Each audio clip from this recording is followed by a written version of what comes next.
আগে জাতীয় party GM কাদের কি বলে শুনেন। ভারত সরকারের আমন্ত্রণে সেখানে গিয়েছিলাম। ওখানে বেশ কয়েকজন গুরুত্বপূর্ণ ব্যক্তির সাথে আমার খোলামেলা আলাপ আলোচনা হয়েছে।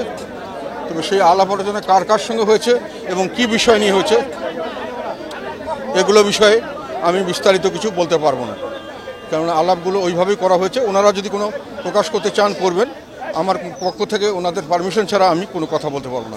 উনি ছিলেন শেখ হাসিনার গৃহপালিত এমপি। কিছুদিন আগে উনি ইন্ডিয়াতে গেছিলেন। সেখানে ভারতের ঊর্ধ্বতন কয়েকজন কর্মকর্তার সঙ্গে উনি বৈঠক করেন। সেই বৈঠকে কি আলোচনা হয়েছিল সেটা সম্পর্কে বাংলাদেশের সাংবাদিকরা উনার কাছে জিজ্ঞাসা করেছিলেন। উনি তার উত্তরে বলছিলেন ভারতের পারমিশন ছাড়া উনি কোনো কিছু প্রকাশ করতে পারবে না।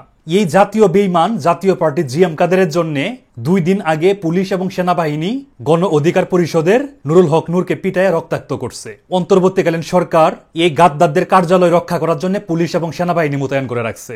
এরা হচ্ছে সেই গাদ্দার যারা শেখ হাসিনার ডামি নির্বাচনকে বৈধতা দিয়ে সংসদে বিরোধী দলীয় আসন গ্রহণ করছে।